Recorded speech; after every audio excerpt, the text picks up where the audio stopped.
companies. Some of those investors, Andreessen Horowitz, whose founder Mark Andreessen, very close to Elon Musk, also a vocal Trump supporter, and the Blackstone Group, whose CEO and founder Stephen Schwarzman, also a longtime Trump ally, major Republican donor. So a lot of these are very well-known entities to Trump and Vance, and they believe that that having this infusion of capital offsetting that Chinese ownership and what's frankly being described as a fairly complex transaction is going to be the one that wins the day. And we know that the Vance camp is confident that President Trump will sign off, and other interest that's been registered from the likes of Amazon, Microsoft to acquire the whole of TikTok are not seen more or less as non-starters here. So if Trump, agrees to a Vance plan, they settle on a plan, is it a done deal then? No, the wild card is President Xi Jinping in China, who has been a roadblock to the deal in the past. We know in 2020 that there were very high stakes negotiations between the U.S. and China over what a potential deal would look like, whether China would allow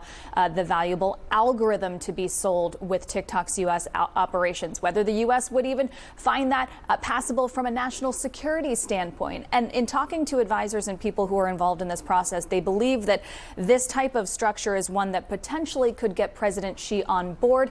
And we've heard that President Trump himself wants a grand bargain of sorts, perhaps proposing to roll back some of the tariffs on China if they agree to this deal, and keeping some of those tariffs that he'll announce today as more or less of a bargaining chip. Yeah, it could all be tied together potentially. We'll see. Could all be tied together. Kayla Tausche, thank you so much for the reporting. Still to come, widespread